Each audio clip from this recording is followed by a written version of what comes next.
Hey, hello again, everybody. This is Mr. Everything, and I'm coming back at you with another Wargaming and Miniature live stream. Wargaming Wednesday. Yeah, every Wednesday we get online around 11 a.m. We sit and chat for a couple hours, and I work on models or projects that I'm working on right now. And in this case, I'm working on some NVKDs, Soviet infantry, as a commission. And these guys are finished minus the basing. Okay, so the commissioner, he wanted some of these troops to be summer troops, and then he wanted some of these troops to be winter troops. Right, so I got a couple of different textures out. I got dark earth, muddy ground. I've found that, I don't know if it's just this package or what, but this muddy ground and my dark earth are exactly the same. They come out exactly the same texture, exactly the same color, exactly the same like watery look to it. So I use this pack of muddy ground interchangeably with my dark earth. And so I'm going to put the dark earth on the summer guys. Now I considered, and this is something that I'm going to work through for this commission, but the winter ground might, I don't know, I was thinking of putting some muddy ground on parts, putting snow on other parts to kind of give it like this two-tone look. But then I've changed my mind. I'm just going to completely cover the base in snow because, first of all, I love the look of the snow, and hopefully he will too. And then I'm going to come back on top of the snow and put some winter tufts on there to give it that two-tone look. But on the muddy ground, what I plan to do is, once it's dry, put flock, some grass green on the base. Okay, so let's get these snow guys out of the way, because once I start covering, I guess it won't matter because I'm not covering these. What I had thought I was going to do is cover it in dark earth, cover them all in dark earth, and then come back and hit the snow guys with patches of snow.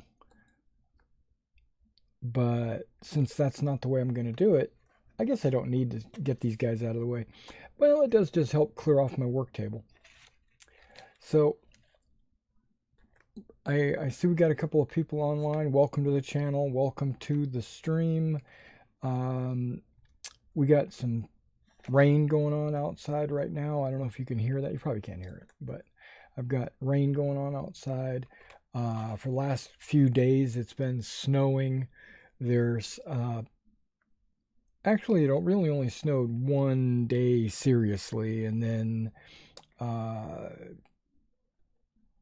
but we still had snow on the ground last night. Anyway, when I went to bed, there was still snow on the ground. But with this rain, it's probably washed all away, and the temperatures come up a little bit. I'm looking forward to Saturday. I know you guys probably don't even know what I'm talking about, but Saturday is playoff football, and the Titans are playing. And I've been following them for the last 20 years or so.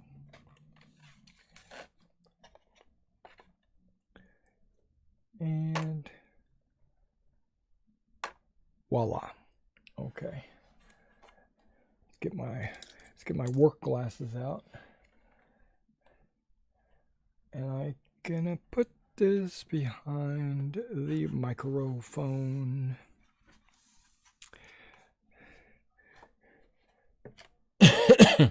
Excuse me. Okay, hopefully this takes up a couple of boxes.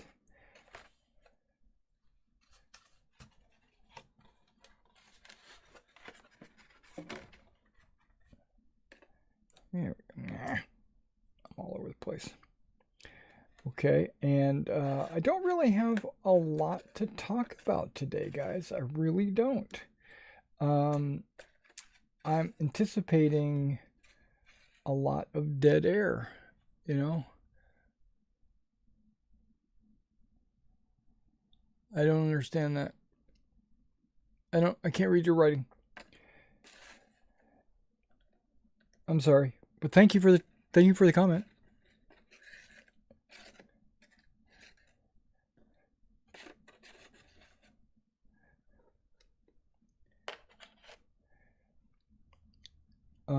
Yeah, this guy sent me these guys to have painted, and one of his anti-tank rifles did not have a base. But luckily, I was able to find a Warlord base. He just assumed that I have these Warlord bases just laying around, which I do, but I have a limited number of them. I only have a few. I don't stock or carry Warlord bases in general. You buy a box of miniatures, you get the Warlord bases that come with it, and then that's it. You're done, right? But there has been a few cases where I would buy like Perry miniatures or something, and they don't have Warlord bases, and I would either use extra Warlord bases that I've got laying around, or I would use washers. And I think what happened in one of his previous commissions, well, maybe not. No, maybe I'm overthinking it. Maybe he just was asking for one. Like, if you got one, put it on there.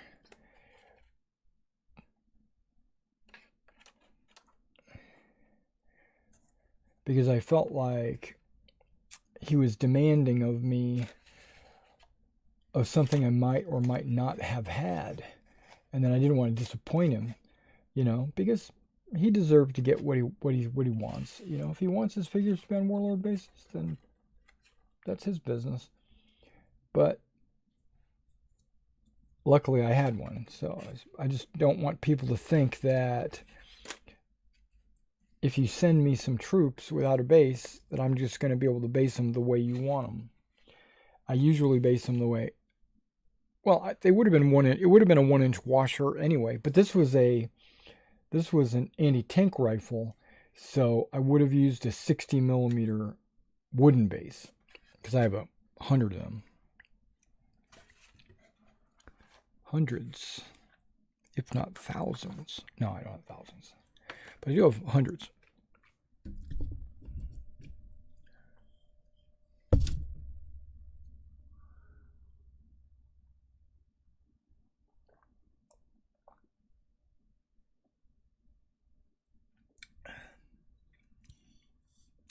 I do have one announcement right now, and that's I don't think you shake these things up.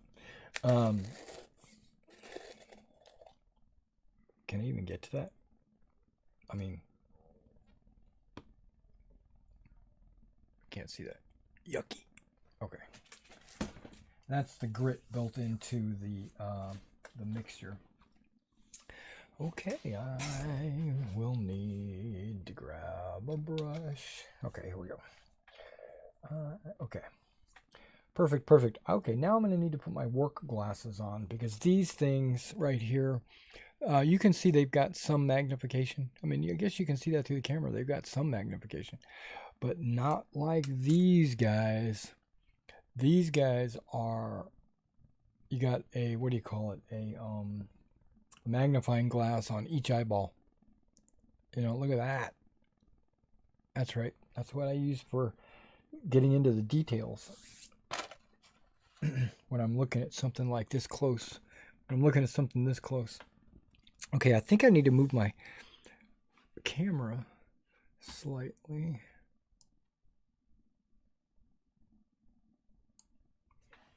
So that when I'm leaning forward, I'm not 100% off camera. You know what I mean? Okay, Let's get this show on the road. Okay, so I'm not a good multitasker, just throwing this out there. So if I'm silent while I'm doing this, it's because I'm thinking, I'm concentrating. I don't want to mess anything up. First of all, this guy's paying me to do this, so I don't want to ruin his models.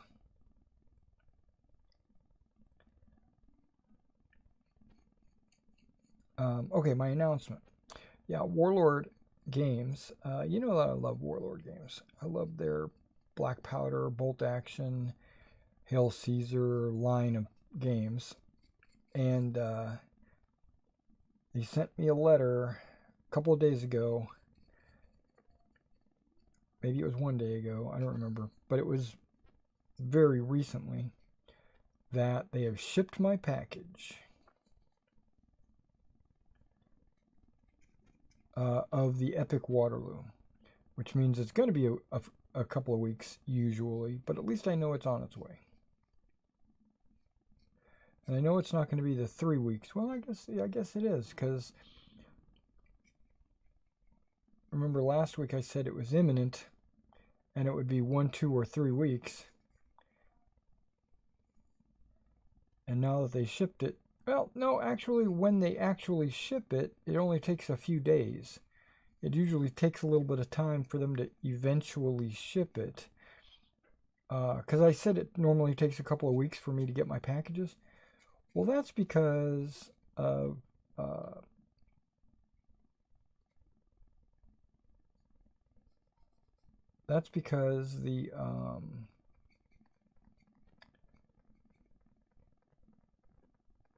there's a packing time, I guess, a time for them to get the package ready.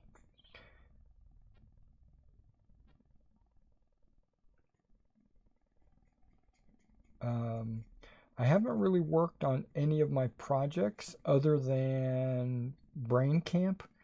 You know, I've been evaluating and trying to figure out exactly like base sizes and how I want to do my units and stuff like that for Napoleonics. But now, if you watched my project update video, you see that I've put that one on the back burner until I get the rules written and the base size hashed out.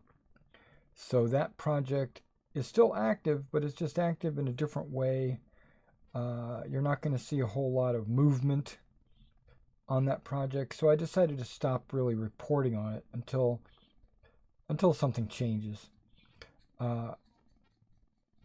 Also, because we are going to NashCon in August down in Nashville, Tennessee, that I've decided I want to run a couple of games, and I've decided that I'm going to run a game of Battle Group and show those Flames War players what's up.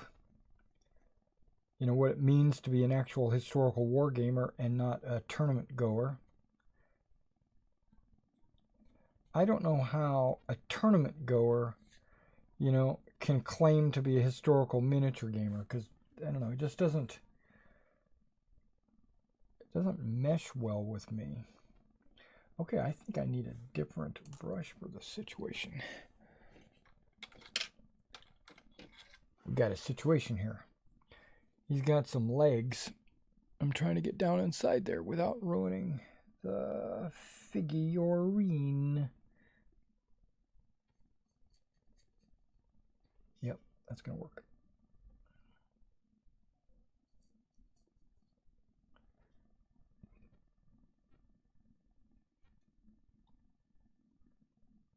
Now, I could have saved that for the grass stage, but I don't. Oh, there we go.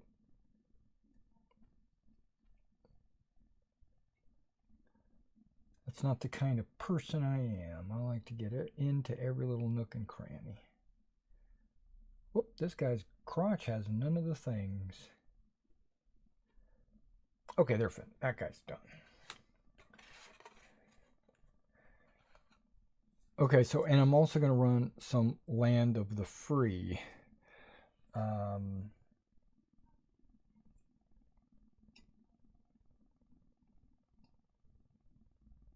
American War of Independence. So those are the only two projects that I'm going to be working on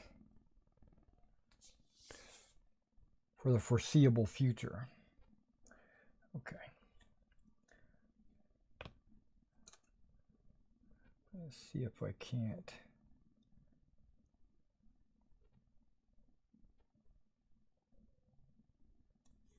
Reintroduce this.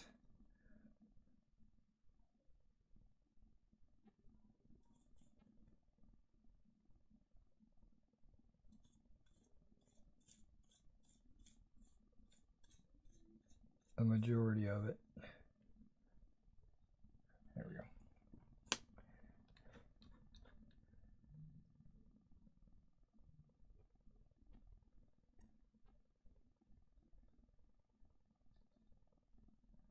Should probably get a popsicle stick and do that. Talking to myself, just ignore me. Talking about adding the dirt back into the mixture because it was drying in the lid.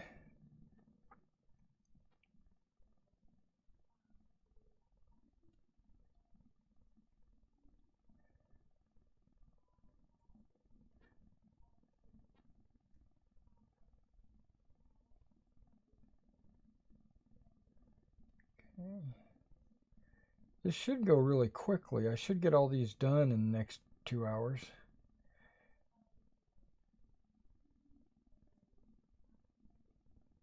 I would think.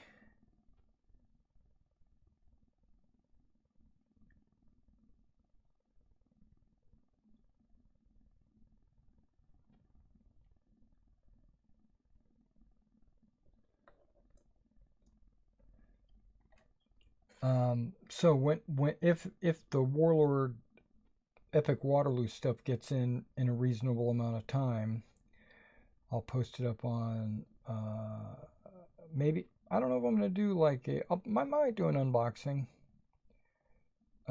just so you can see what you're actually getting. I know there's so many other people out there in the world that have done sprue reviews.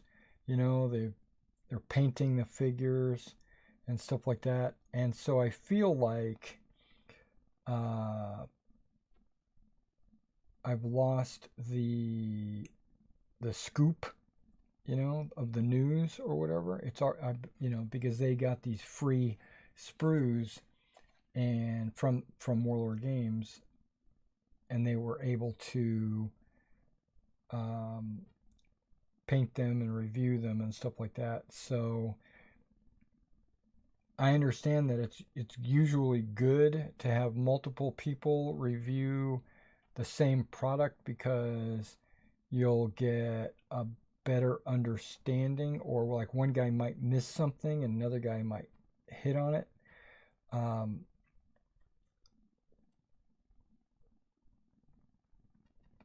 But I think the initial, oh, this is new, has already worn off, and it hasn't even come out yet.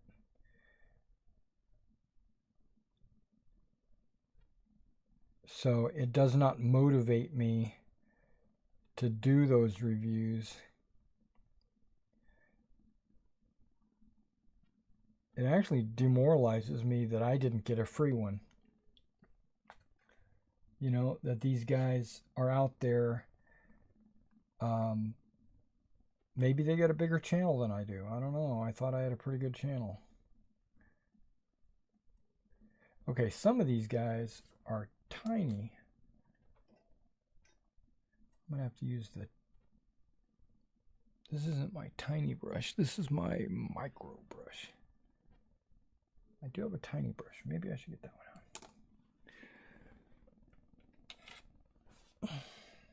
There we go. I don't like using this brush usually because it's too soft. But that might be an advantage in this case. I think it is actually. It's working like a charm. I've noticed, you know, some of this grit or whatever gets onto the boot. But guess what? That's realistic. Have you ever been in the field? I mean, you know, come on.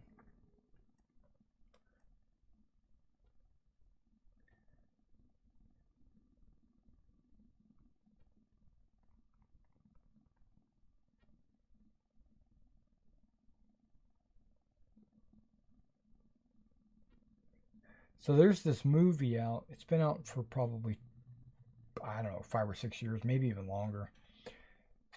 And it's called The Siege. I think it's called The Siege of J.Dotsville. If you haven't seen this movie, I highly recommend it. If you're into military history or anything like that, I would recommend it. It's not a traditional war film, you know, like Cary Grant or whatever. It's not like that. It is a war film about an Irish unit in the Congo. And I learned a little bit about, you know, like why they were there and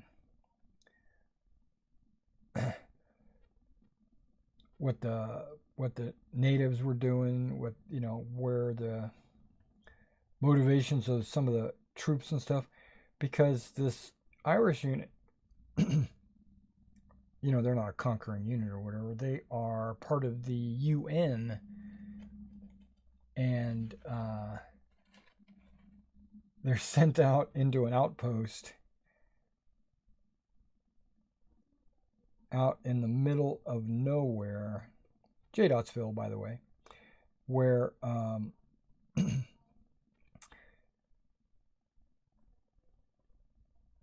I'm supposing that they would be sending out patrols and stuff like that, recon teams from that location, but they never really even got a chance to get set up. But it reminded me of my time in the service. I don't know if you guys know this, but I was in the U.S. Army, and I did about 6 months in the UN as an observer. And when I saw this movie, I saw my unit. It literally is not my unit, but that's what I saw. I saw the senior officer. I guess it was a company at that post, so he was a company commander.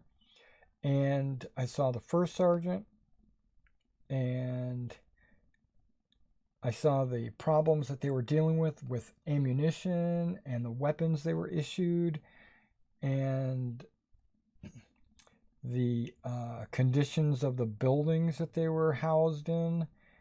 And I had flashbacks basically to my time in the UN.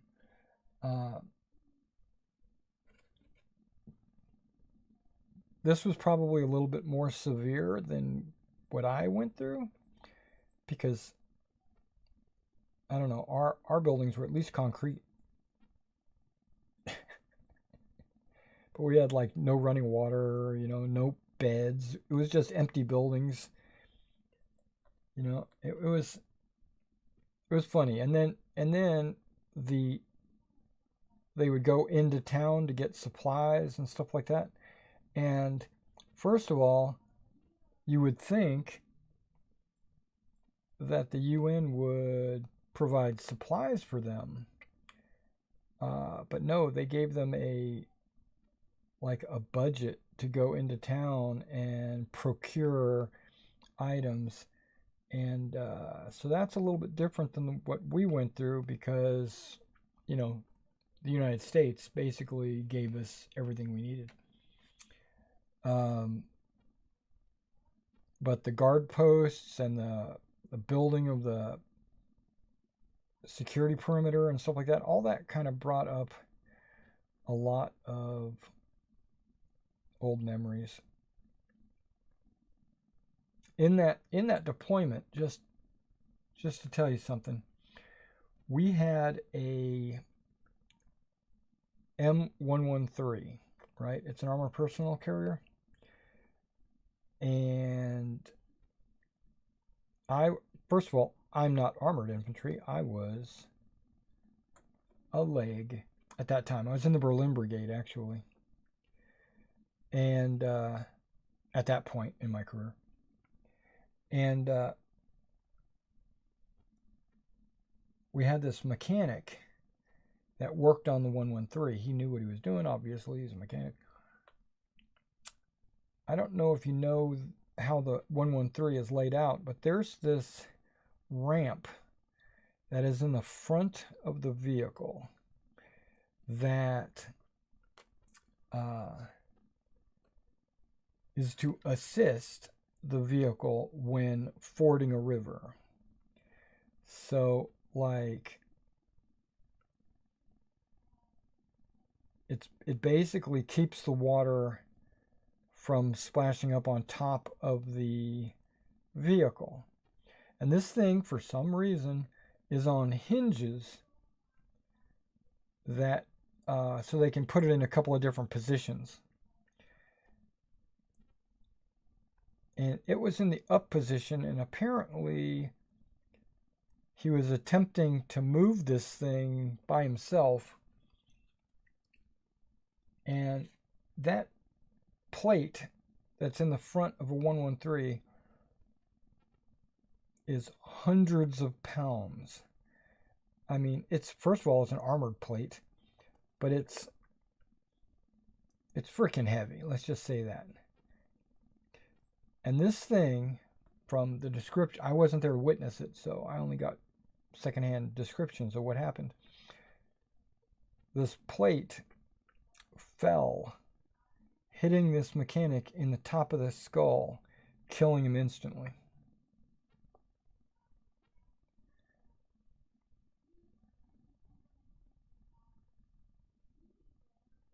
Yeah. That was a sad day. But back to the movie. It's exciting because I don't want to give you a spoiler and ruin the movie, but they basically go into a hostile situation and have to defend themselves in this outpost that has nothing, and it's pretty cool. There's this one scene. Okay, this movie's been out for a while. You're just gonna have to deal with it. I'm gonna give you a spoiler. There's this one scene that I was like, that is ridiculous. What the hell is going on? There's no possible way. And then after the movie, I went and did a little research and found out that it had actually happened. And I was like, what? There's no possible way. I mean, that guy, it was, and I don't want to ruin it, but I'm going to, so just understand spoiler alerts if you want to fast forward a few minutes. You can't, it's live, but, turn your headset off, mute me or something if you plan to go watch this movie. It's not going to ruin the movie for you. I'm not going to ruin the movie. But he takes their Jeep. It's more, I guess, Range Rover or whatever they're using. It's kind of like a Jeep. And it's got a 30 cal mounted on the back. Pintle mount on the back of his Jeep. But the pintle mount is limited on its elevation. It can't shoot like up. It shoots out at like ground troops and other vehicles and stuff like that, right? That's what it was designed for. So this captain or lieutenant or whatever he was, the company commander, tells his men to flip the Jeep on its side. They flip it on its side, and then now, if he lays on the ground, the machine gun can shoot straight up into the air. And I was like, wow. Because they had an aircraft flying over that they had to deal with.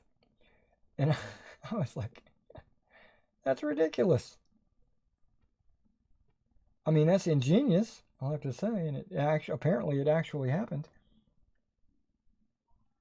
So it probably didn't happen exactly like that. I'm sure they have some artistic license for movie making and all that. Dramatized a little more than what actually happened, but damn. It was still cool. Whoop, I just dropped some stuff on the ground.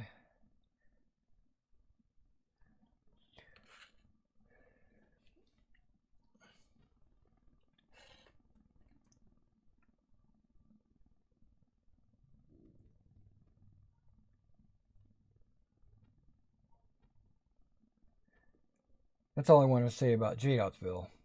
I just thought I think it's a good movie. You should go check it out. It's not a movie that everybody's going to be talking about. It's not, it doesn't have Tom Hanks in it. It's not one of those movies. You'll recognize a few of the actors from other roles, but they've never been like Bruce Willis or anything like that. It's not a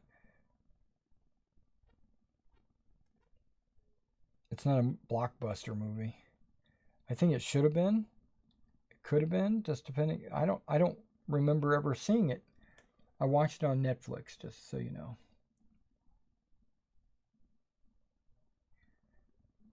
The Siege of J-Dotsville.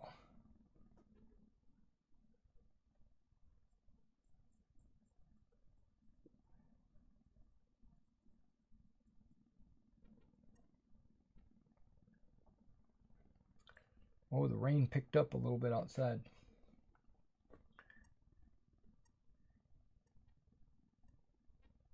Yeah, I'm expecting like a bunch of packages from a bunch of different manufacturers. Two of them I ordered from Old Glory, and it's been over a month. And so now I've gone to the website, and they've got this, find the status of your order. Well, their order status says invoiced. Now, what that means is it's been shipped. They should change the word to shipped. Because I have a third order from them that I ordered months ago that I've already received that says invoiced. Now, before that, it did say like processing and some other terminology on their order thing. So it did change. It didn't start off as invoiced. But it's been over a month. So if I don't get it in the next couple of days, maybe by this weekend, then I'm going to have to contact them and see what happened.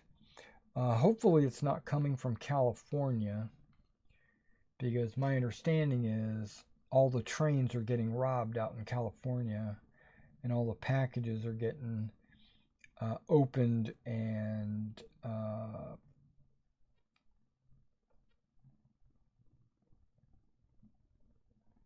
people are losing all their stuff coming or going to California. I don't think Old Glory is sending my stuff from California. I know GHQ's got offices out in California.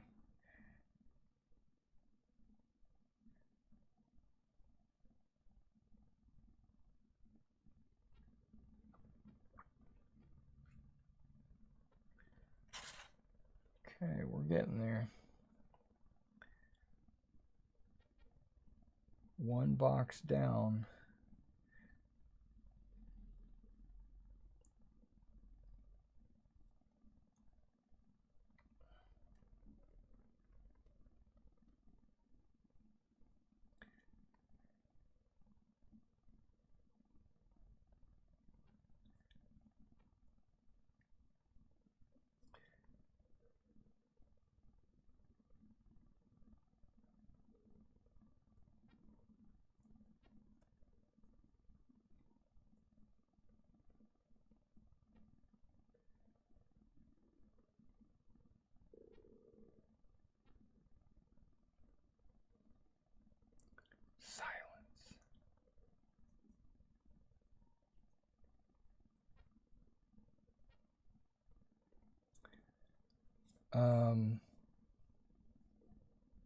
I'm kind of waiting for these two Old Glory orders to come in because they're going to have the majority of my American War of Independence, Napoleonics, Ancients, and all that other stuff that I'm not going to really be worrying about right now. But they have the majority of my 15 millimeter American War of Independence. So can't really get started on basing and painting those guys until I get them in.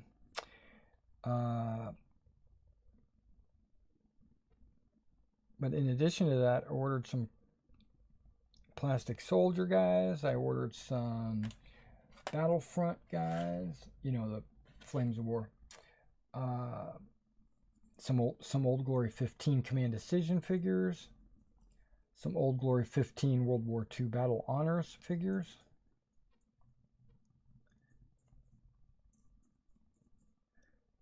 These are all different orders. Plus some Sarissa buildings.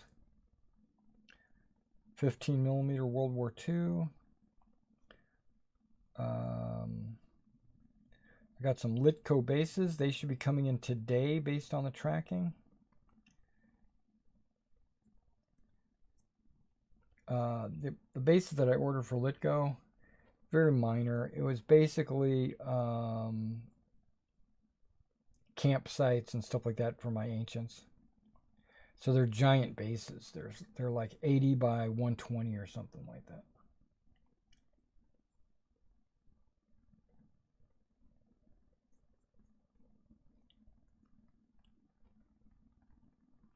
Oh wow, the rain is really coming down.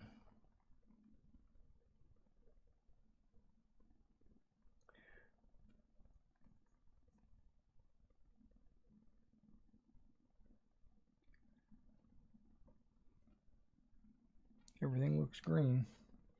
Just checking my internet there.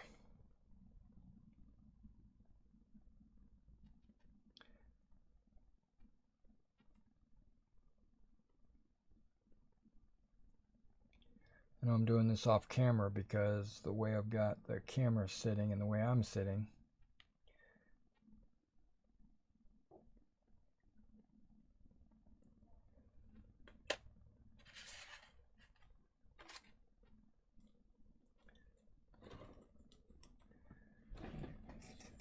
Maybe I can.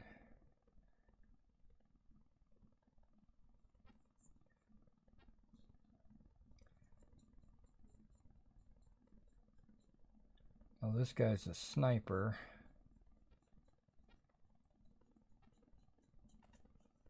He's got this scoped. I don't know if that's a Moisen or what that is.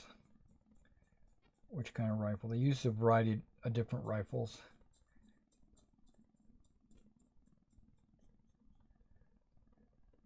The Nagant was probably their most popular or numerous rifle. But they had a few others.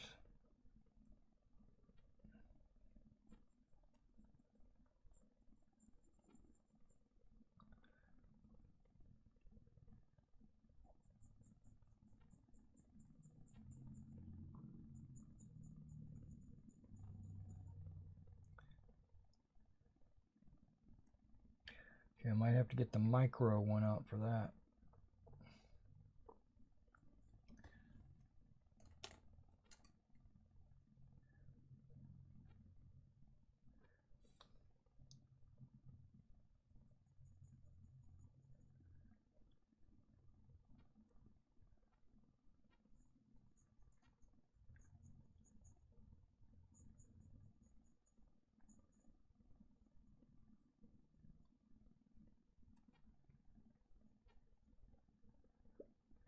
doing underarms and between the legs and stuff like that.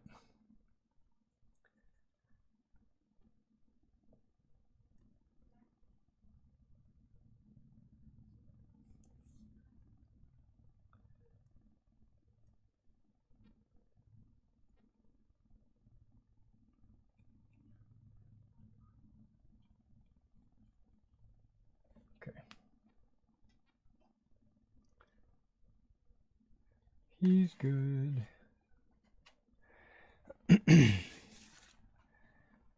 So let's do this.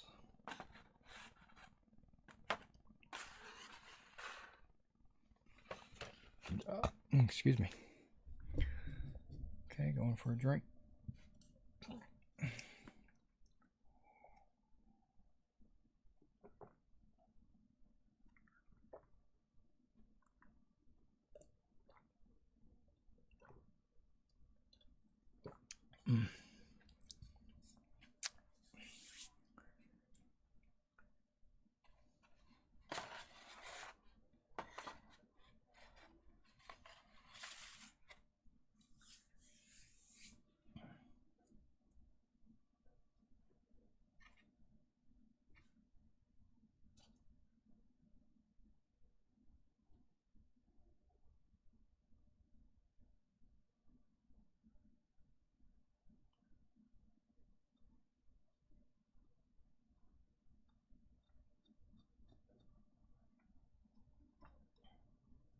I should probably continue with this size.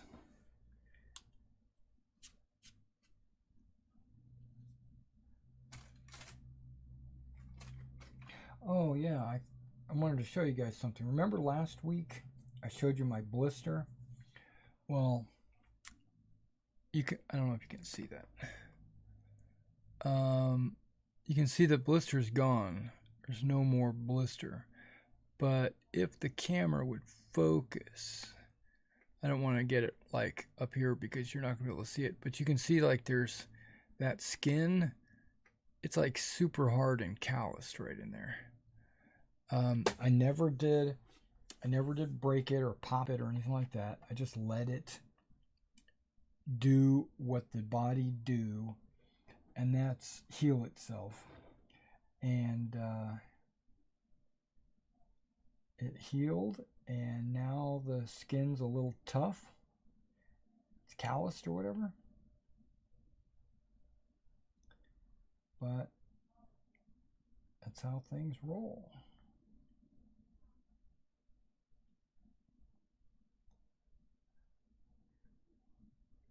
I haven't had as many boxes go out this week. But anytime I did have a box go out, I made sure that when I was bubble wrapping the miniatures or whatever, I made sure I babied this finger. You know, I kind of was conscious of what I was doing and not just, you know, running a bull through the china shop as you would.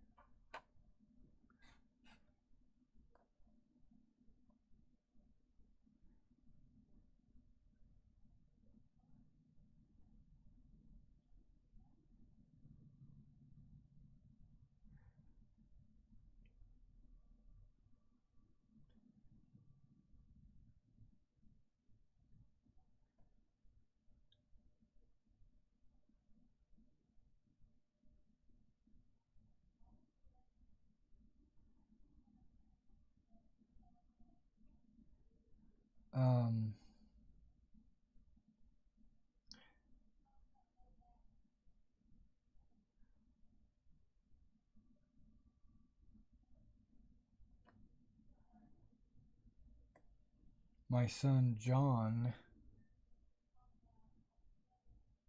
was here over the weekend. He's an E7 in the Air Force, and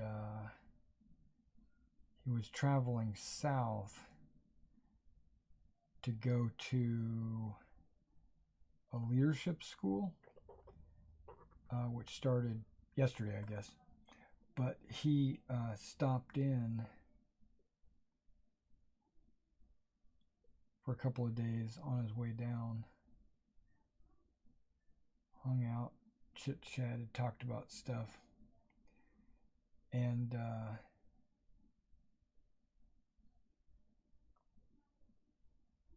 I asked him about the weapons that they have in their unit. I mean, nothing specific, not like, tell me the specs of your rifles. No, nothing like that. But basically, I was asking him some general questions, and all the answers were exactly what I expected. And there was a few, outliers, but because, times change. And plus, he's in the Air Force and I was in the Army, so there's that too. But it pretty much came out exactly what I expected. I had this player. Now, I'm going to talk about my Traveler game that I am going to be running tomorrow night. We had this player in my game. He's no longer in the game.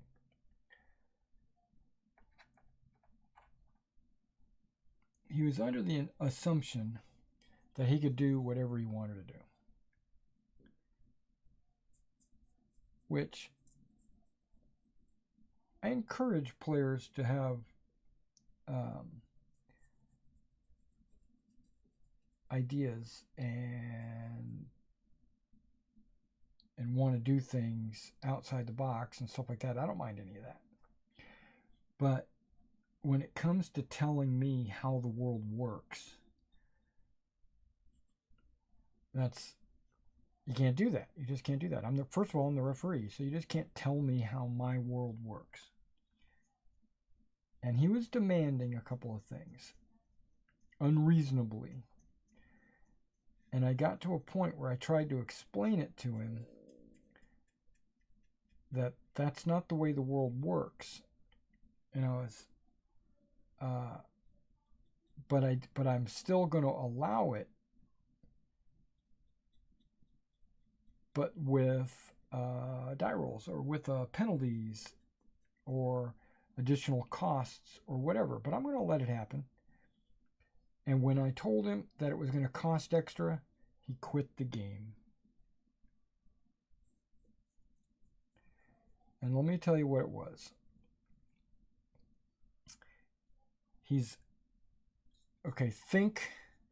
Think like British Empire 1900s. But with super high tech. So maybe think Star Wars Empire. Yeah, that's probably better. Think Star Wars Empire. And he wants to go buy a gun and on a planet that super highly developed, has a lot of rules and regulations and laws about possession of firearms.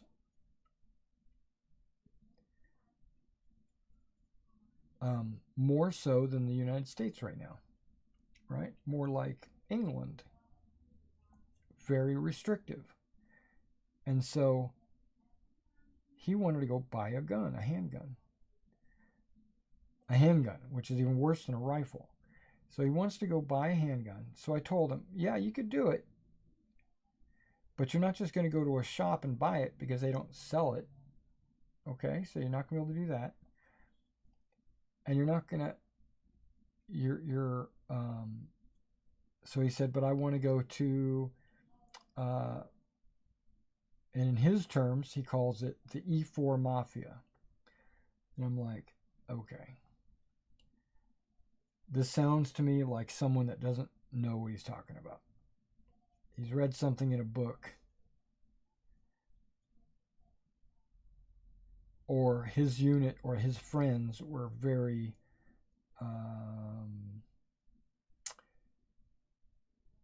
I don't know what the word I want to use is. Pogish. I don't know if that's a word. So he says, I want to go find the E4 Mafia. And I was like, okay, tell me how you do that. It just happens. I just find them. And I was like, okay, where do you go look? And then I gave him some examples. Like, okay, so do you go to like an armorer? Do you walk up to a soldier on the street? How do you approach this? He couldn't give me an answer. And so I'm going to let him approach or talk to whoever he wants to talk to, but he didn't want to do that, right? He wanted it to just happen. And then I told him that, you're looking for something that's got a pretty high law, you're on a pretty high law level planet. And the weapon you want requires a very low law level. I think it was 3 is what he required to buy a pistol, right? And they were on something like an 11. You can only imagine. So I said, okay, so I'm going to let this happen. I'm going to let you like look for a black market contact using dice rolls, and then we'll figure it out. And he goes, no, I want to role play it. And I'm like, well, you didn't answer any of my questions when I asked you like how you'd go about doing this. And he's like, I was like, okay, but we're going to let it happen. But I just want to let you know that the price is going to be modified by the difference in the law level required by the law level available. And he was like, yeah, but if I talk to an E4 Mafia, that shouldn't matter. And I'm like, okay, so explain to me why someone is going to throw their career away to give you a pistol on the E4 Mafia. Which, I'm going to tell you, that's not a thing. That is a slang term to represent lower enlisted that try to get away with things that are outside the like laws of their unit or whatever. That's the way it was. That's the way it was when I was growing up. Okay. Yep, this is the one I wanted. The little one to get in between the legs. Okay. Well, either way, I said, you could do it. It's just, I'm going to count it as the black market. And he's like, no, that's not the black market. That's the gray market. Okay, first of all, a gray market is unethical, not illegal. That's the definition of a gray market.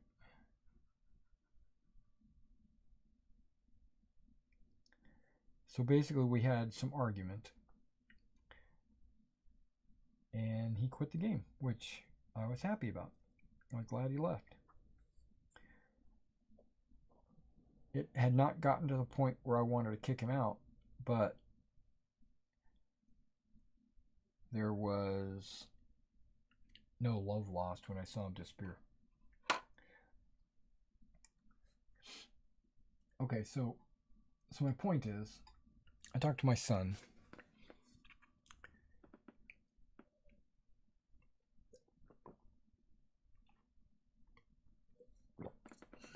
Who happens to be an E7, gone up through the ranks, started as an E1, worked his way up,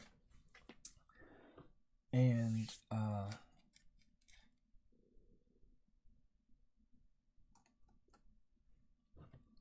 surprisingly enough, works in supply.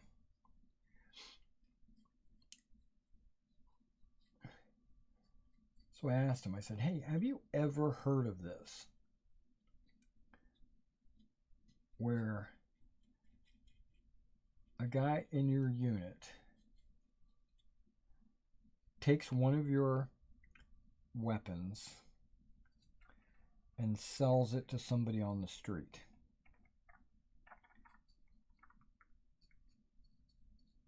He's like, no, that would be the end of his life. Is basically he would be imprisoned. He'd, you know, go to jail.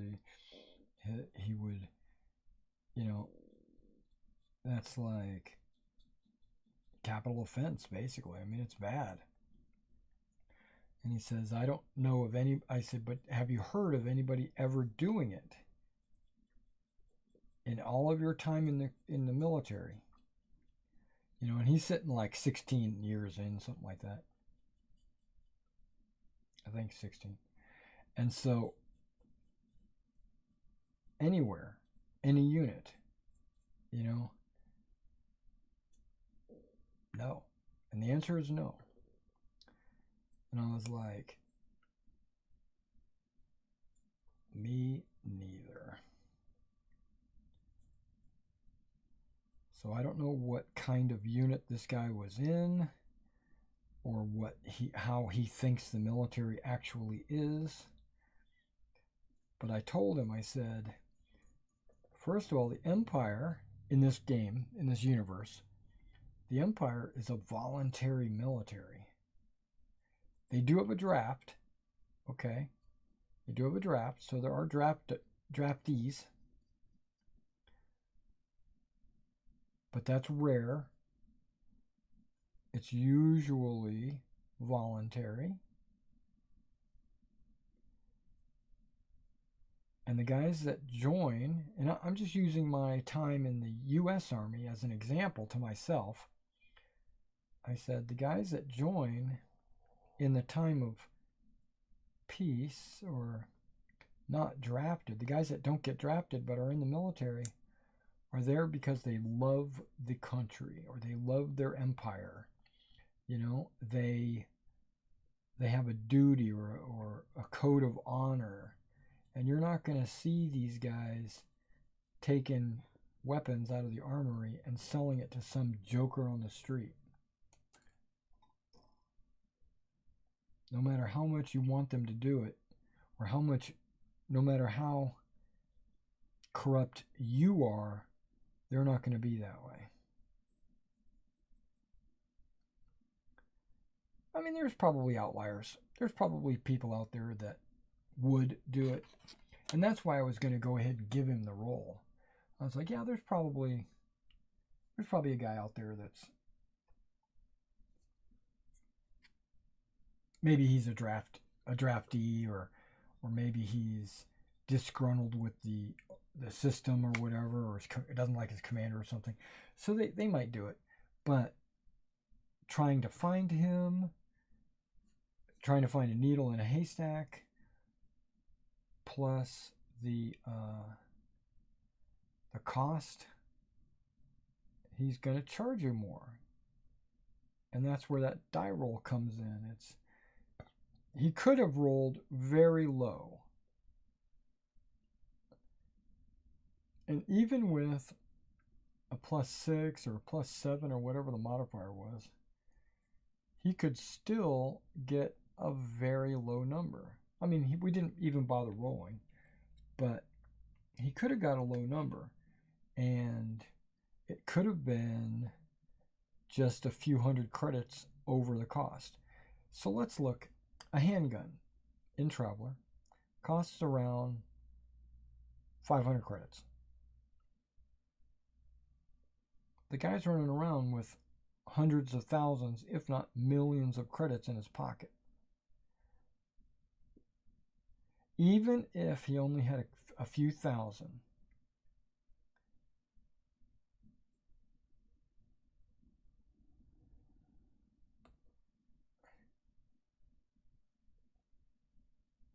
And I'm really not sure why he even wanted a handgun. Because I could have swore that he already had one. thought he had like a 9mm or something. No, he had a snub pistol. That's right. He wanted a special type of pistol. Sorry, had to go there. That's right. He wanted a special type of pistol that shoots a special type of ammunition that can be used in space without causing any recoil. And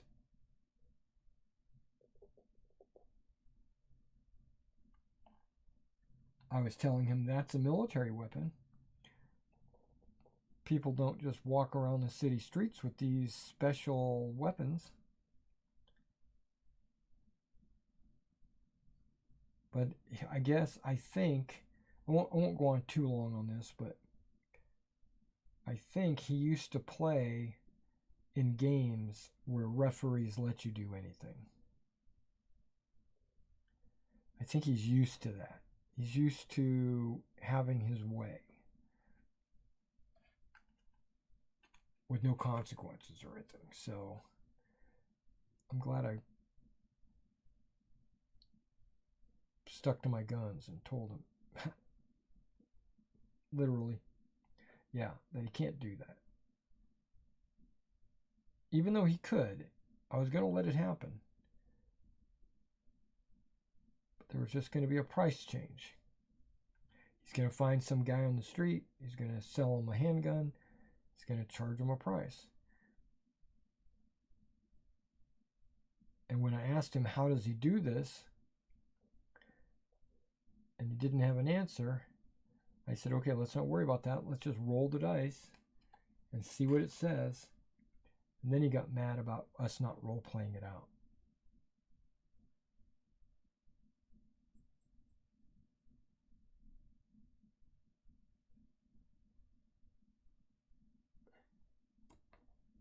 Yeah. Oh well. C'est la guerre. He's gone. Game is better for it.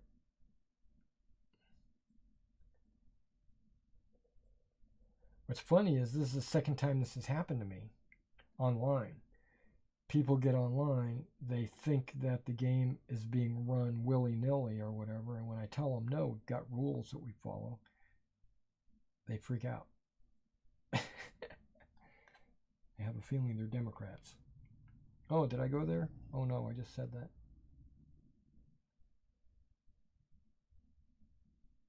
They probably watch CNN and think that's the truth.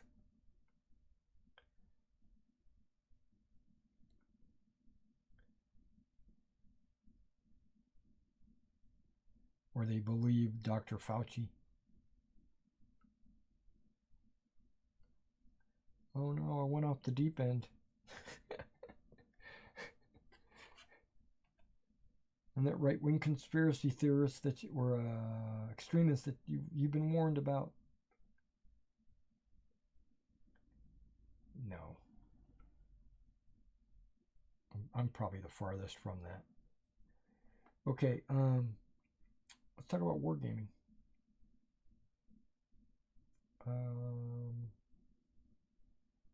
Lafayette Bridge. Yeah, I'm doing the Lafayette Bridge scenario in World War II. I've decided to do the June 9th. So it's pretty much after there's been a lot of fighting already happening on the bridge. It's been back and forth, and this is the final push of the Americans to drive the Germans off the, what is that, the West Bank?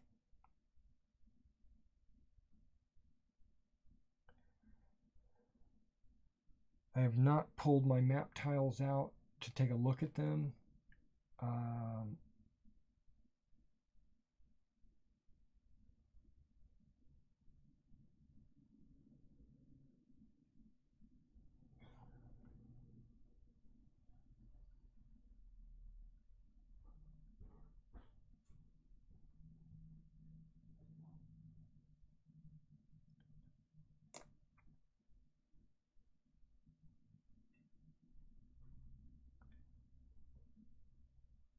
Speaking of map tiles, I got all my sticks in. So now I'm just waiting for some styrofoam. I got some styrofoam on the way. I decided I was just going to order a sheet of pink styrofoam, 1/2 inch thick, 1/2 inch thick styrofoam. For those of you that know your calibers, 50 cal is 1/2 inch and 50 cal is 12.7 millimeters. So this styrofoam should be 12.7 millimeters thick. All right. That's all the dirty mud.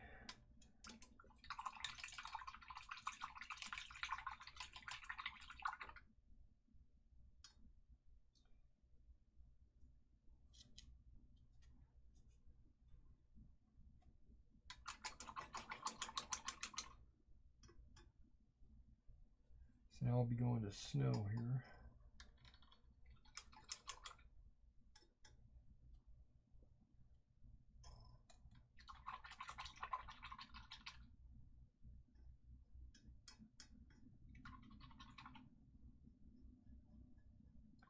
Boy, this water is dirty.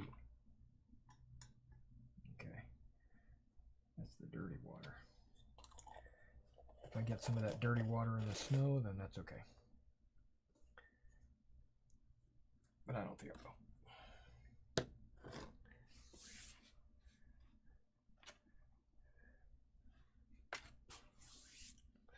All right, now I don't know, a couple of weeks back I showed you those little bitty Hawaiian punch bottles that I had that were like 10 ounce, maybe even 8 ounce or something. They're super small bottles. I was opening them up and in one swig they were gone. Well, I've rectified that. There we go, 32 ounces. I deliberately went looking for something that was not just one swallow.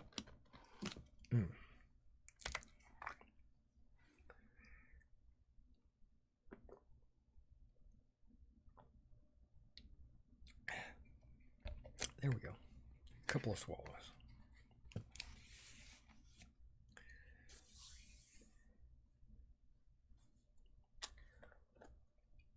All right. So, whoa. I was like, what the hell? No, that's not it.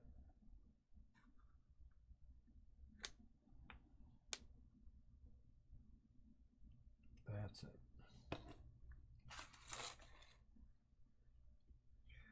I don't think I'm going to use the big brush like this.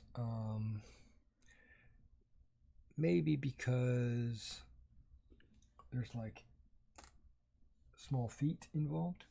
Okay. So we'll use this brush. I mean, between the legs and stuff like that. You know what I mean? Any prone? There are no prone snow guys. Okay, that's a good sign.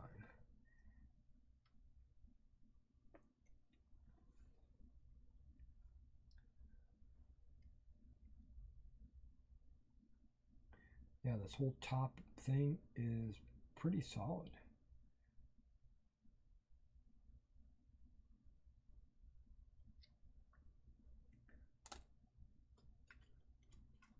Give me a second. There we go.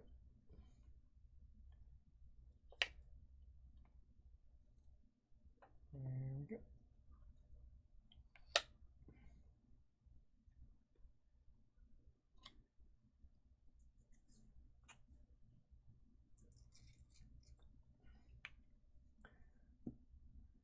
Put some water in there.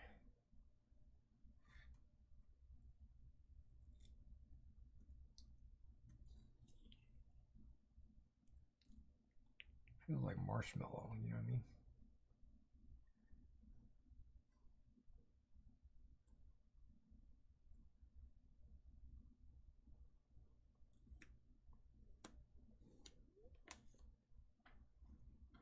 All right, now we should be able to do it. Now we should be able to do this.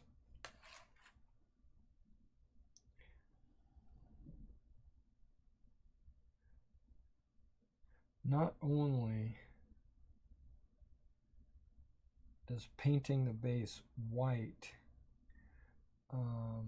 let me know which ones were winter and which ones weren't, It also helps with the disguising the brown base underneath.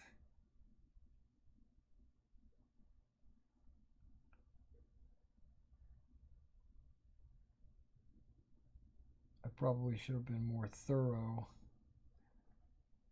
with the white paint, but really all I was doing was noting which base needed the snow and which ones didn't.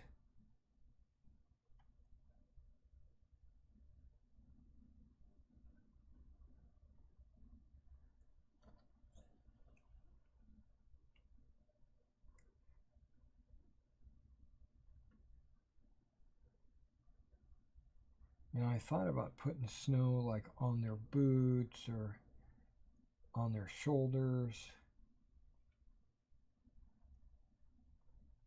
Thought against that.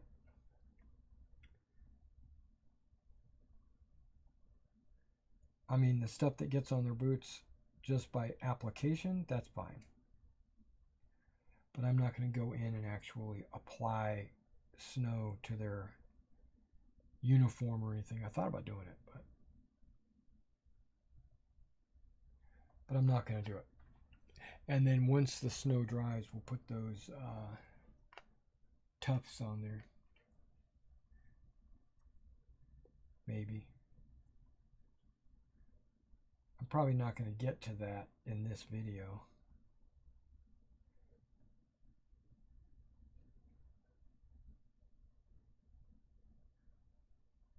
Okay, the Lafayette Bridge, right? So I got my popsicle sticks in. I've ordered some 1/2-inch foam, and I'm going to cut that in strips and glue those strips on top of the sticks.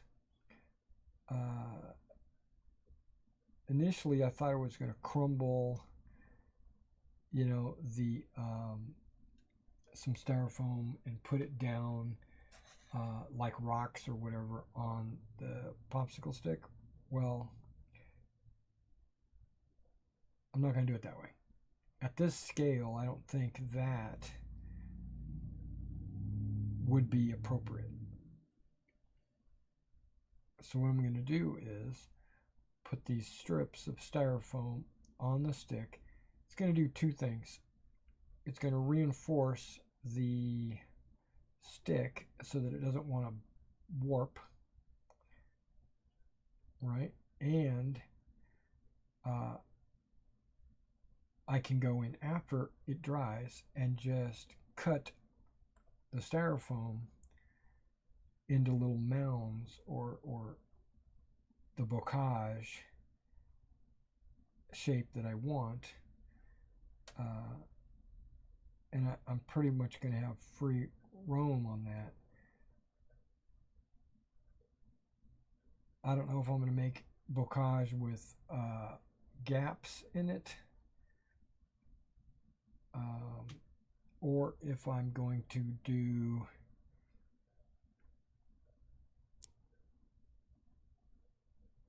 or let the bocage come to the end of the stick, and then by going to the end of the stick, I can just set the two sticks up a few inches apart, and there will be a gap, right? Obviously. Now the top of the bocage is where I'm struggling. I said clump foliage, but I'm thinking I might actually put a hedge at the top of the bocage, but I don't want it to be like a groomed hedge. So I don't know, because my hedges are going to be made with 3M scrub pads.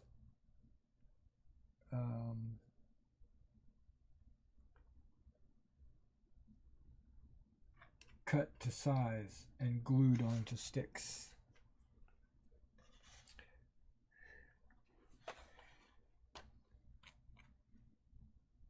Now I've got these really small popsicle sticks. I mean, very small, like maybe a quarter of an inch. And so they'll be like 6 or 7 millimeters, something like that. And I was going to cut them not as bases, but as the actual wall, and convert them into walls.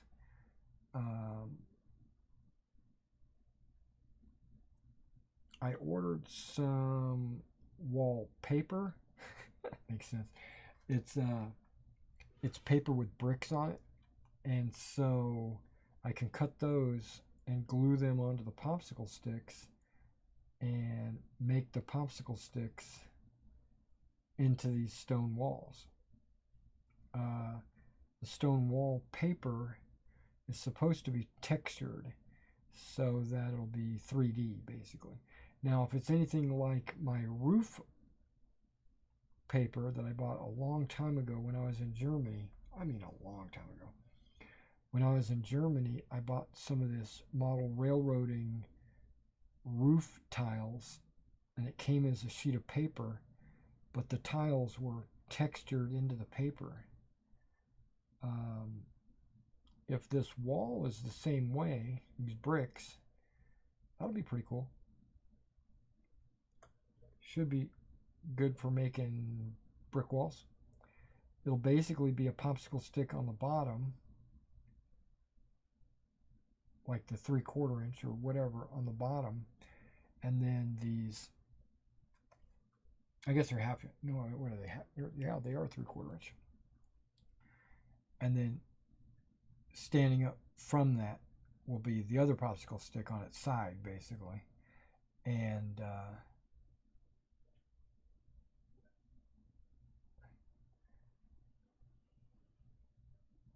hopefully I can put some wall paper on it. If not, I thought about this later. I said, this is no big deal. All I got to do is just spray it gray, and then I could take like a black pen marker or whatever, and I could just draw bricks on there. It should be like easy.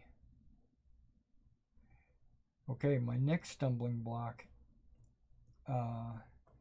when it comes to that is my mortar pits. I thought about buying sandbags, but nobody really makes 15 millimeter sandbags. Pegasus Hobbies makes these 1/72 sandbags, but that's still too big. 15 mil needs to be a lot smaller.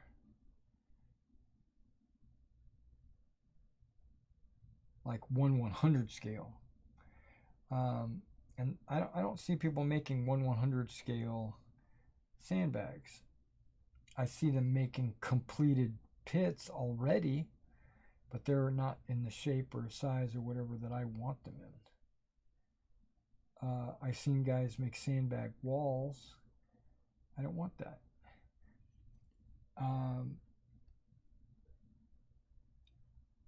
I think what I'm going to do is put some cardstock strips on the inside as like a wooden gun pit kind of thing. Okay, I think I hear the mailman going the other direction, so he should be coming back this way in about 30 minutes.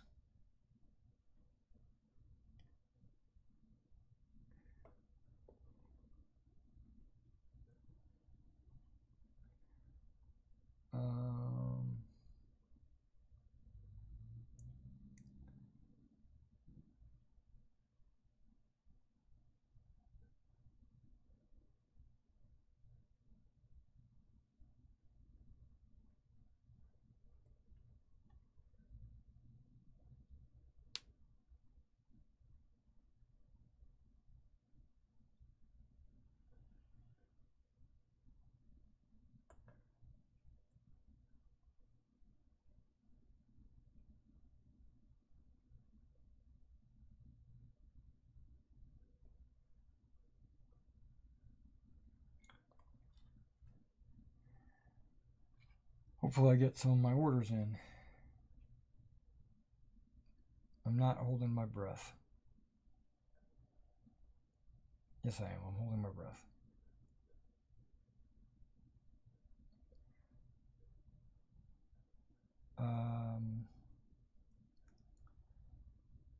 If I can't figure out how I want to do it, I can always just make a token that I put next to the guy saying he's in a foxhole or he's in a entrenchment or whatever.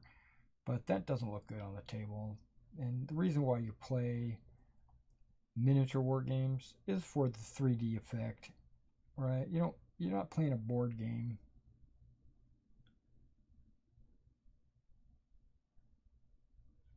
You want to see the 3D buildings, the terrain, the foxholes, the vehicles. You want to see all that. Or at least I do when I play.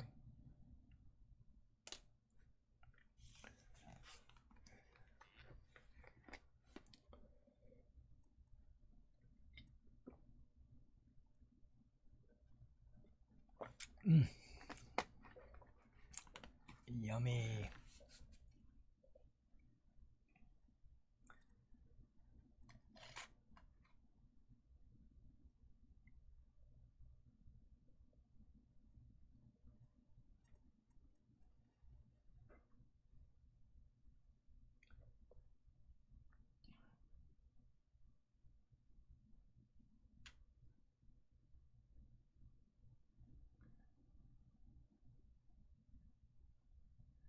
Yeah, this stuff here is partially transparent. And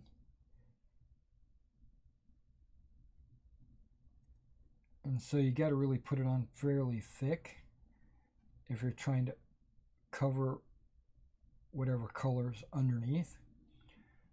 That's another reason why it's good to paint the base white first. Because then if you don't lay it on thick, it'll still look good.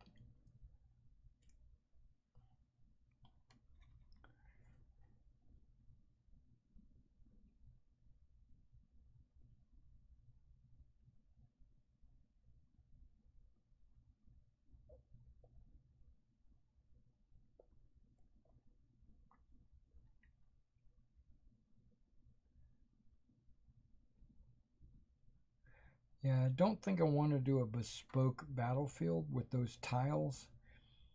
I've kind of gotten away from doing bespoke, except that I already have them.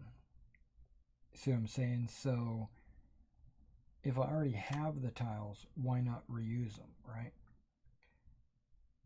But I'm still thinking that I'll use the tiles for the elevation because both sides of the river are supposed to be elevated where they're looking over like there's this causeway that goes between the two riverbanks, and then there's marshy ground beneath. And by using the tiles, I can get that elevated effect because then I'll just put the marshy ground on the table and then the tiles will sit on top of that. And the gap between the tiles, you would see the marshy ground underneath.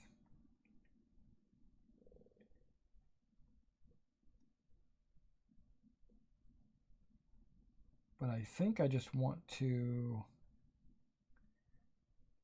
I don't know, I think that's the way I'm going to do it. But I'm going to have to verify that my tiles are the right size.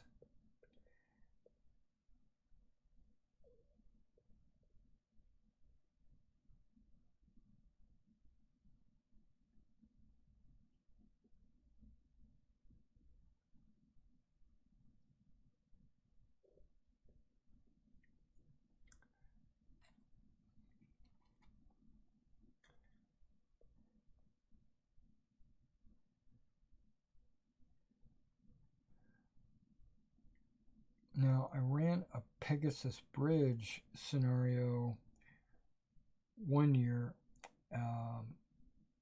and that was in 20 millimeter as well, I think.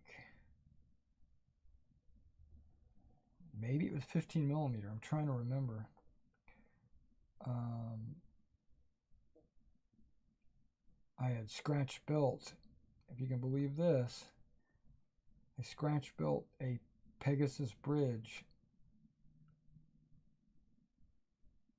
the whole thing, and that was fun. And I sold it because it was too big. I guess it was 28 millimeter or 20. It was 20 millimeters. So I don't remember. It was big. I had bought a 15 millimeter Pegasus Bridge somewhere. I don't remember where, but it came as kind of like this plastic resin kind of thing. It was a kit. I wish I still owned that. I don't know what I did with that. I might have sold it as well.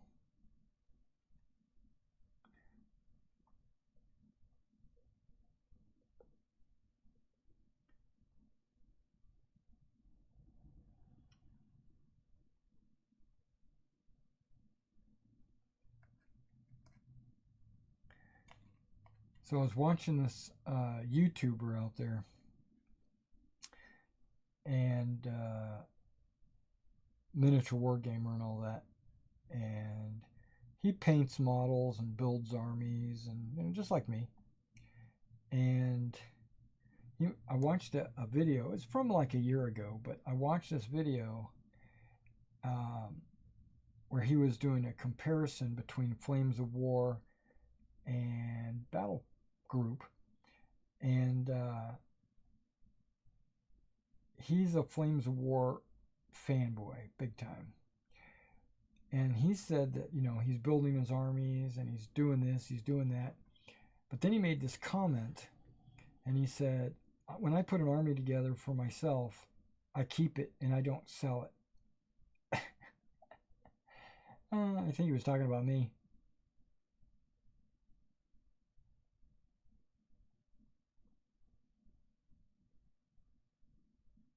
Probably not. But it felt like it. It felt like he was talking directly at me.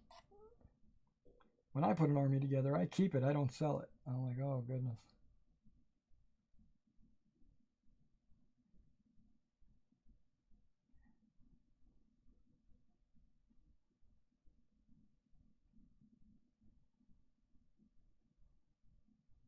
I guess that video came out about about the time that I was getting rid of all my 15 millimeter stuff. Yeah.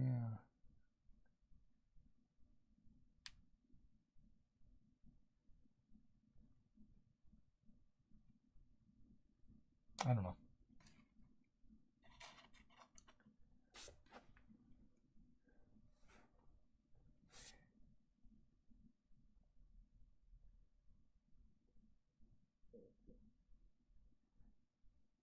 I was going to say the snow seems like it's going on a lot faster, but I think that's not really true. I think I'm not dealing with prone or those crew served weapons. These are just Joes.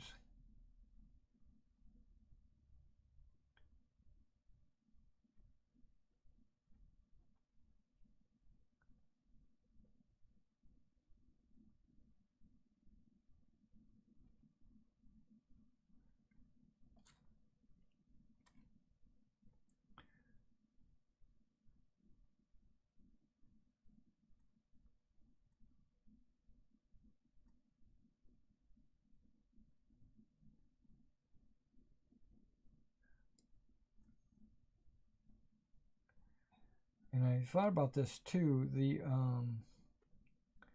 This company was either AK or maybe it was Vallejo, has this effect that you use with your snow called glitter or snow shimmer or something like that.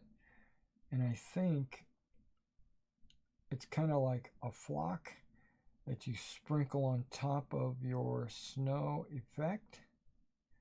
Like I would apply this snow, and while it was still wet, I would sprinkle some of this effect on it, and it would make it glittery, which I was wondering why this snow was not like that already, like built in, because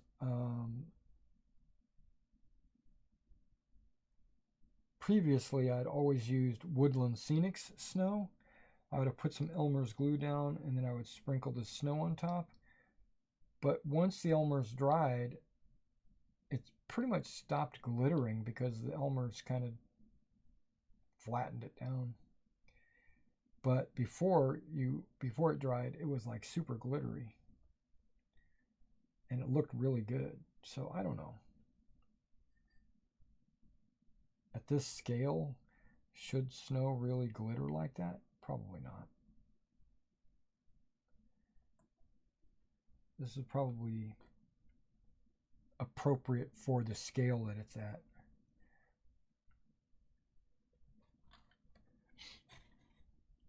Okay.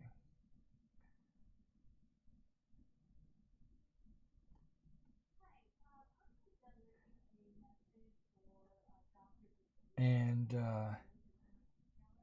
if I start doing 15 millimeter and applying snow like this, I wonder, I think it'll be fine. I think it'll be just fine.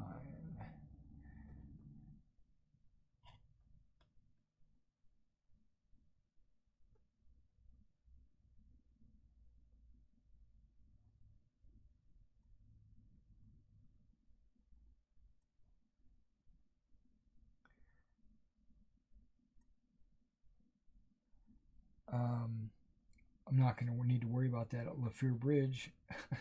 That's a couple of days after D-Day. It's not going to be any snow. But I do like doing Battle of the Bulge scenarios. So I don't know if I'm just going to make a whole army with snow. See, that doesn't make sense to me monetarily, right? You should make an army, you know, that you can play pretty much anywhere. But that's part of the fun, is making like a D-Day force, a Russian force, you know, or a desert force or something, because that's not going to look the same as a European force. So you'd have multiple armies.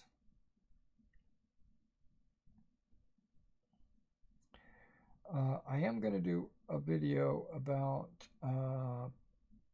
Battle Group. I've read those rules. From what I've read, I really like the rules. I would like to go over the rules in a page by page manner. You know, like to kind of teach people how to play. I know that there's a couple of guys out there that have already done that. They did it like 7 or 8 years ago when the game first came out. First of all, things have changed since then. Not much, but they have changed. And there's a few things that, okay.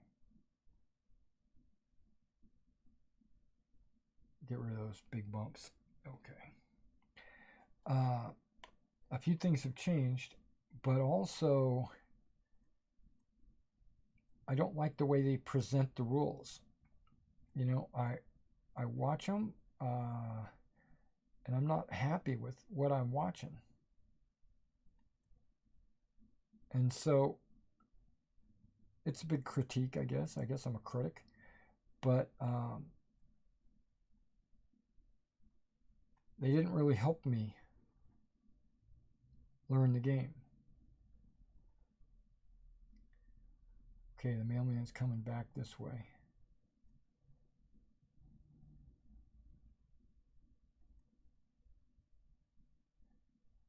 He is down the road.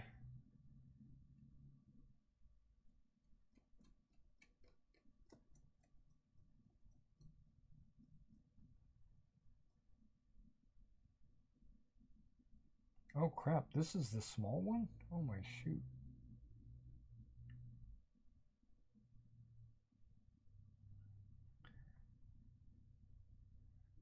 Okay, I think he's next door.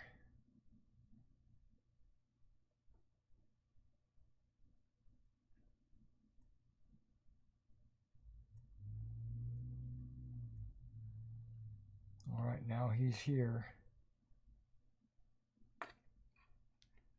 Give me a second. I will be right back. Okay, he drove off.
All right, I'm back.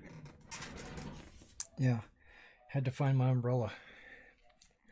Then went out there and hey Raj, junk mail.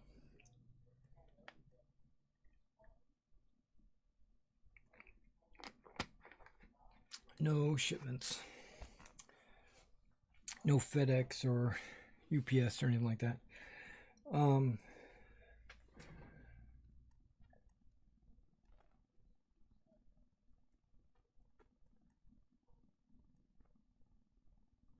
Oh yeah, green stuff sandbags. Yeah, I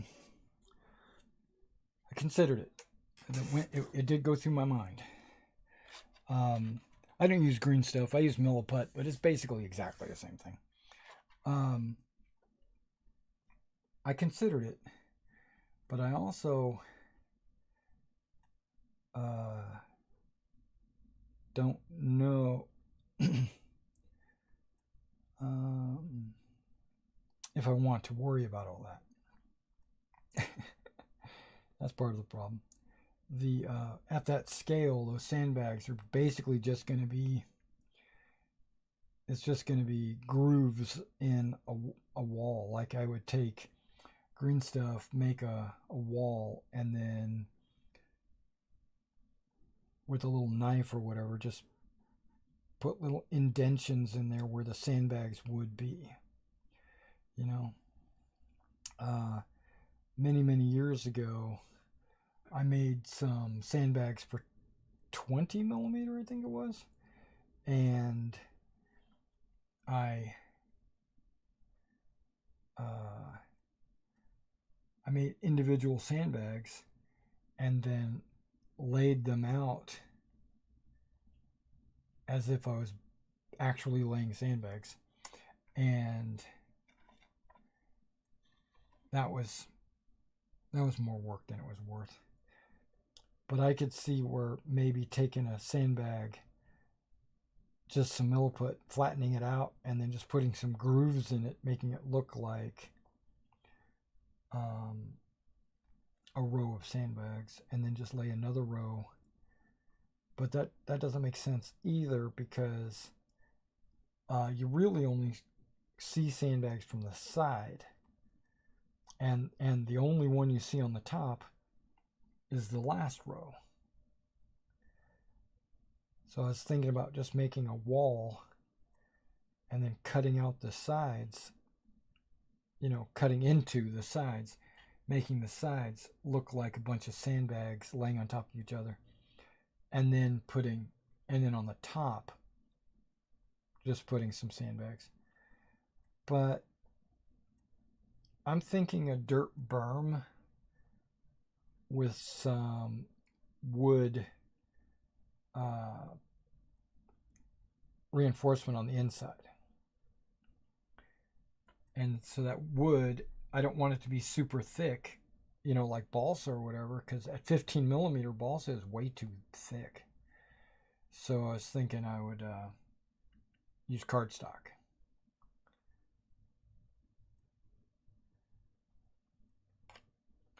And then I can make 1,000 strips of cardstock, just a millimeter or two wide, and then just build up my berm, and then just on the inside of the berm just put these wood sticks.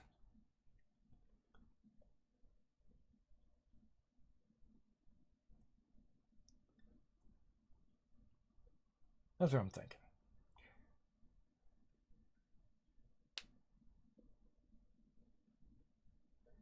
Maybe a row of sandbags along the top or something. That might be good.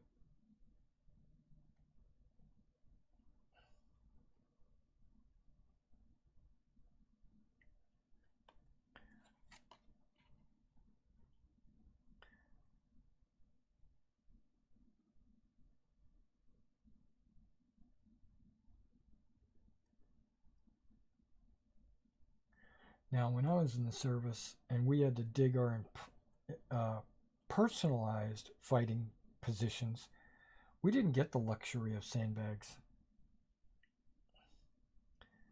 We had to find local sticks and branches and trees and stuff like that to help reinforce our position.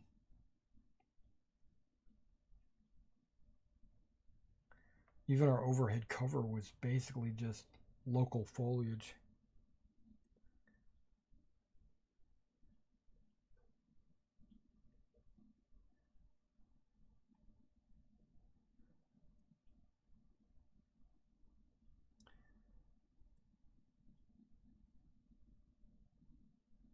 Sandbags were for the rents.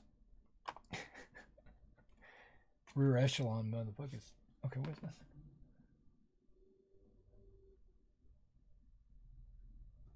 Yeah, exactly. That's what I'm doing.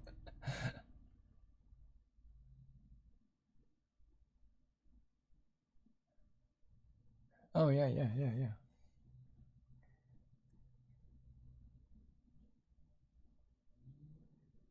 Yeah, that's pretty much what happened to me with my 28 millimeter armies. I pretty much said, I'm running out of storage space. Not so much storage. I mean, I could put them in a box and throw them out in the garage.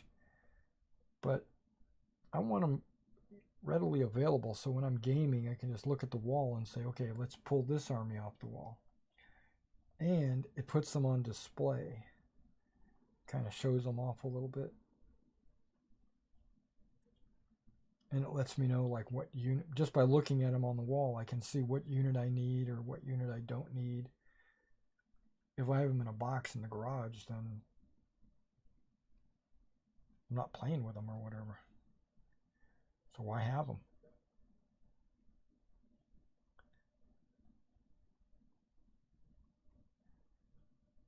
All right, 4 more guys, and the snow will be done. It's not true. First layer of snow will be done because we got to put some clump foliage on, not clump foliage, some tufts.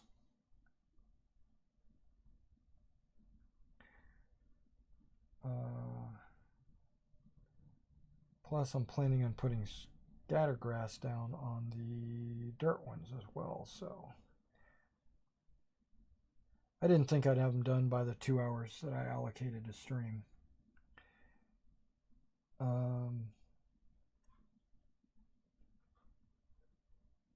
Yeah, so if you're planning on going to NashCon, or even if you're not planning on going to NashCon, you maybe should consider it.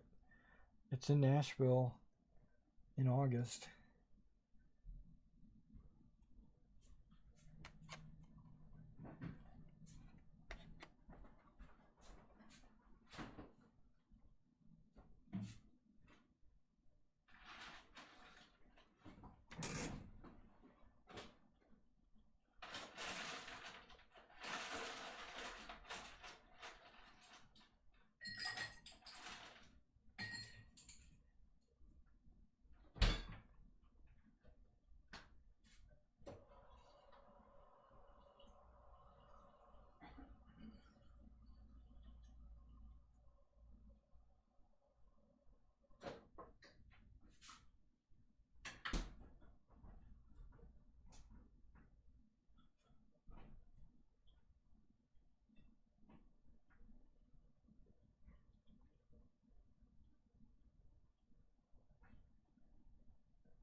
I went out and got the mail.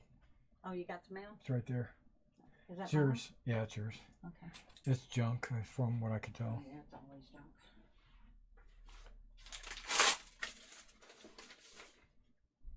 It's coming down. I was going to go to Walmart about the battery, but I ain't now. We can wait.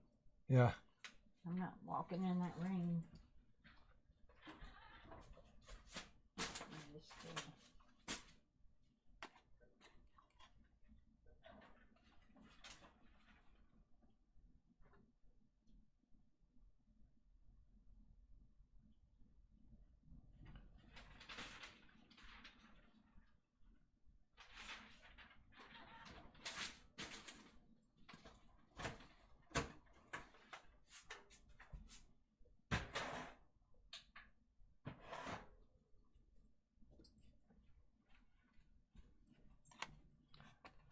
All right, last one. Wow. Water everywhere.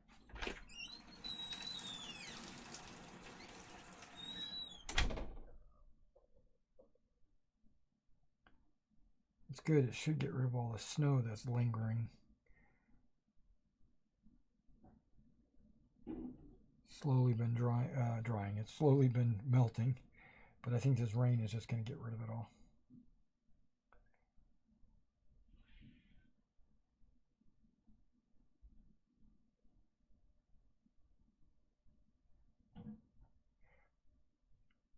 Yeah, we have Dish Network. You know, it's a TV, and we got a satellite dish up on the roof. And when it snows, if any snow builds up on that satellite dish, we lose connection. So we have to rely on our Fire Stick or whatever after that. Okay.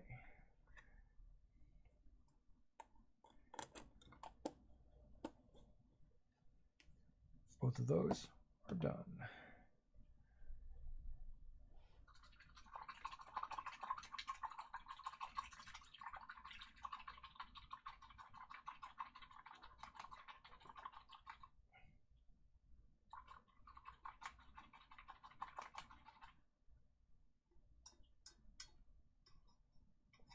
Yeah, I'm definitely going to have to clean out this water. It definitely looks brown, like from the muddy ground.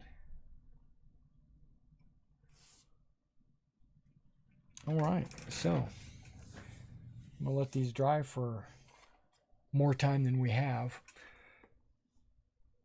Yeah, we only got like 7 minutes. And then what I'll do is I'll put some of these tufts on the snow guys, and I'll just put regular grass green scattered about on these guys. But I'll be doing that off camera.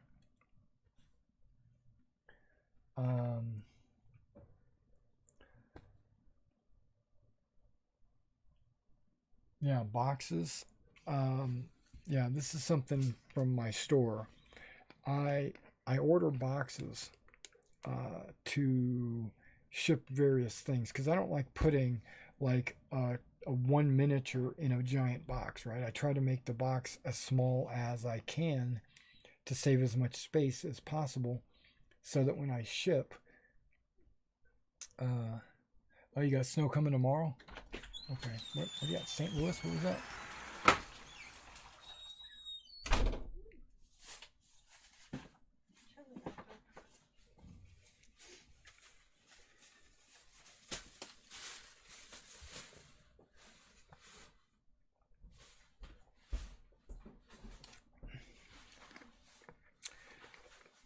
Yeah, the wicker, the like Molly, right? They're all like interwoven. I don't think I can model that. I'm just gonna put wood slats.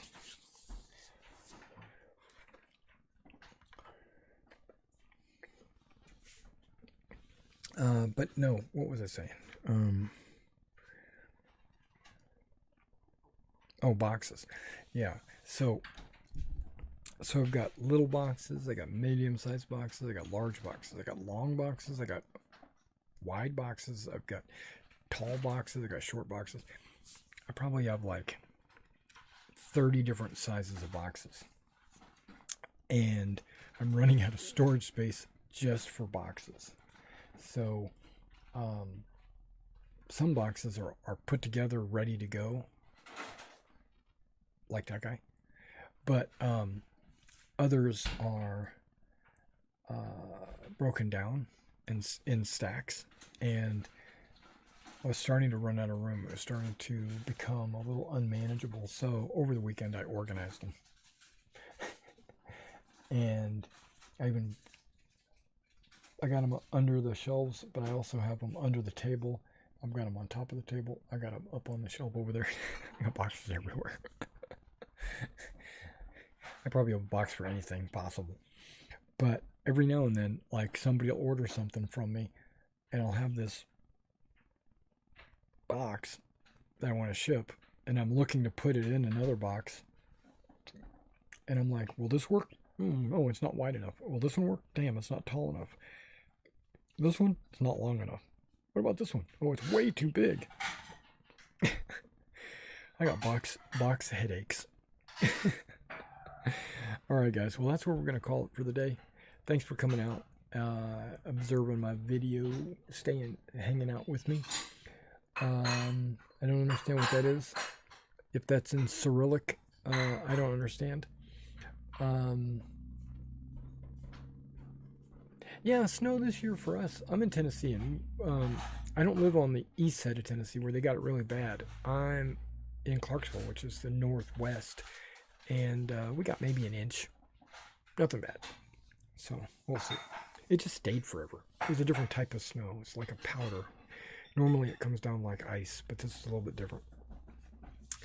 Alright guys, thanks for coming out, and I will see you in the next video. Can't really tell you when. I mean, I got Traveler tomorrow night at